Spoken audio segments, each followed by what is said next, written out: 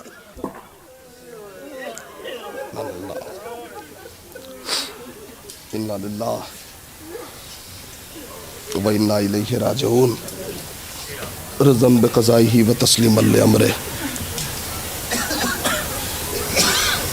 پروردگارہ تجھے اہل بیت اطہار کا واسطہ ہماری اس عبادت کو قبول فرما۔ میرے اللہ بیمار کربلا کا واسطہ جتنے بھی مومنین مجلس میں آئے ہیں، اگر کوئی دلی حاجت کو لے کے آیا ہے تو پروردگار اس کی دلی حاجت کو پورا فرما۔ میرے عزیزوں، جہاں انسان کی دعائیں سب سے زیادہ قبول ہوتی ہیں تو ان تمام جگہوں میں ایک جگہ فرش عزا بھی ہے کہ جہاں انسان کی دعائیں بہت قبول ہوتی ہیں۔ چونکہ روایتوں میں ہے کہ جب بھی کوئی دکھے ہوئے دل سے فرش عزا پہ آ کے بیٹھتا ہے، روایت میں ہے کہ اگر 2 قطرہ آنسو بہا کے جائے گا تو جو بھی فرش عزا پہ مانگے گا اللہ اس کی مراد کو پورا کرے گا۔ لہٰذا میں کوشش کرتا ہوں کہ جہاں بھی جاؤں تو خاص طور سے مومنین کے حق میں کچھ واسطے دے کے دعا کرانا چاہتا ہوں۔ آج بھی میں چاہتا ہوں اس مجلس میں ایک واسطہ دے کے مومنین کے لیے دعا کروں گا۔ اپنے اپنے مرحومین کے حق میں دعا کیجیے گا، اپنے نوجوانوں کے حق میں دعا کیجیے گا، ان کے مستقبل کے لیے دعا کیجیے گا۔ صرف ایک واسطہ۔ میرے عزیزوں، ایک بات کہنا چاہتا ہوں تمام مومنین سے۔ اکثر لوگ ماشاءاللہ زیارتوں پہ گئے ہیں، اس بات کو سمجھیں گے۔ ہمارے ہندوستان میں خاص طور سے جو بھی خواتین زندگی بسر کرتی ہیں، اللہ نے نہ جانے کون سا دل ان کے سینے میں رکھا ہے کہ وہ اپنے پورے وجود کو اپنے گھر والوں پہ قربان کر دیتی ہیں، یعنی اپنے شوہر پہ قربان کر دیتی ہیں، اپنے بچوں پہ قربان کر دیتی ہیں۔ اکثر آپ نے دیکھا ہوگا اگر بچے گھر میں نہیں آتے تو مائیں کھانا نہیں کھاتی، شوہر گھر میں نہیں ہے تو اہلیہ کھانا نہیں پکاتی جب تک شوہر آ نہ جائے، یعنی پورا وجود اپنے شوہر پہ قربان، اپنے بچوں پہ قربان کر دیتی ہیں۔ بس اس بات کو ملانا چاہتا ہوں ایک بات سے۔ آپ نجف اشرف گئے ہیں، مولا کائنات کا روضہ ہے نا نجف اشرف میں، جا کے زیارت کی ہوگی، بڑا طبیعت خوش ہوتی ہے دیکھ کر، چونکہ بڑا عالی شان روضہ ہے، دیکھ کے بہت طبیعت خوش ہوتی ہے، آنے کا جی نہیں چاہتا۔ آپ وہاں سے کاظمین چلے جائیں، 7ویں امام کا روضہ، 9ویں امام کا روضہ، بہت عالی شان روضہ ہے، بہت طبیعت خوش ہوتی ہے زیارت کر کے۔ آپ وہاں سے چلے جائیں، سامرہ چلے جائیں، 10ویں امام کا روضہ، 11ویں امام کا روضہ، وہاں سے آپ میرے عزیزوں کربلا آ جائیں، امام حسین کا روضہ، جناب عباس کا روضہ۔ پتہ نہیں اس جملے کو آپ سمجھ رہے ہیں کہ نہیں سمجھ رہے ہیں۔ آپ وہاں سے مشہد چلے جائیں، 8ویں امام کا روضہ، کتنا عالی شان روضہ ہے، کوئی چلا جائے تو آنے کا جی نہیں چاہتا، لیکن میرے عزیزوں ایسا لگتا ہے سیدہ نے اپنے پورے وجود کو اپنے بچوں پہ قربان کر دیا، اپنے شوہر پہ قربان کر دیا۔ آج بھی سیدہ کی ٹوٹی ہوئی ایسی قبر ہے کہ جس پہ ایک سایہ نہیں ہے، میں اسے مزار کیا کہوں، میں اسے روضہ کیا کہوں، ایک سایہ نہیں ہے۔ ایک چاہنے والا اگر جائے تو دو قطرہ آنسو نہیں بہا سکتا، 2 قطرہ آنسو نہیں بہا سکتا۔ نہیں، میں دعا کے لیے ایک جملہ کہنا چاہتا ہوں، یہی واسطہ ہے میرا۔ میں کہتا ہوں مولا اس قدر سیدہ مجبور تھیں اور مجبور ہیں کہ زندگی میں بھی پہلو توڑا گیا اور مرنے کے بعد بھی روزے کو مسمار کیا گیا۔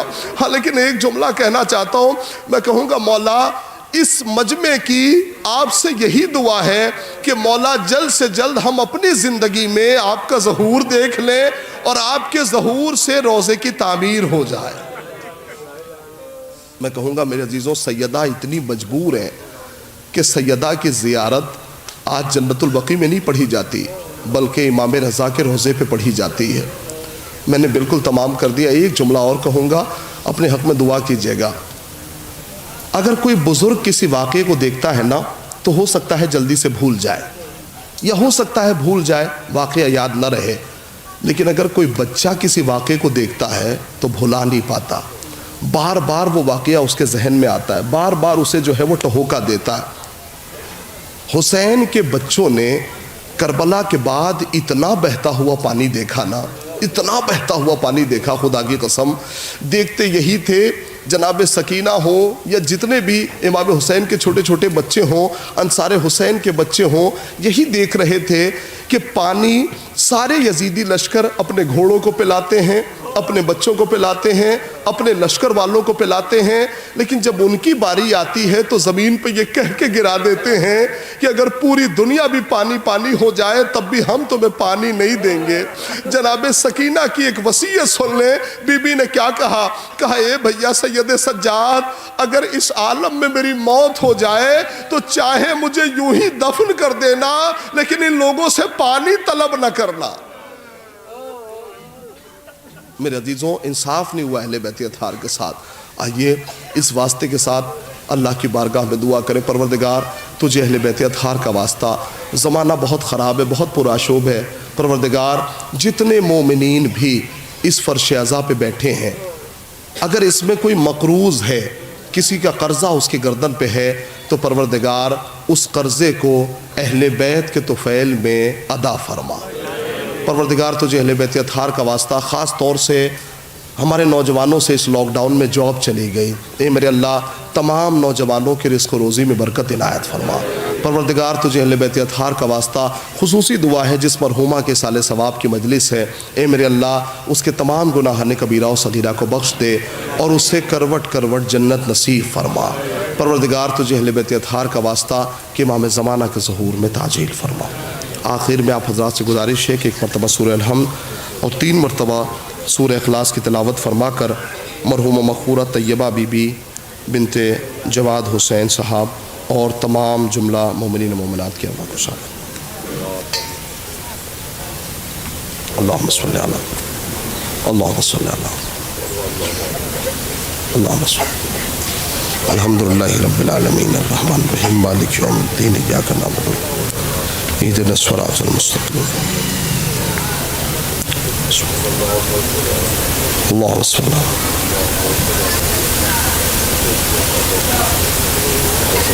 اللہ صلی اللہم صلی علی وعلی محمد وعجل فرجہ وعلی محمد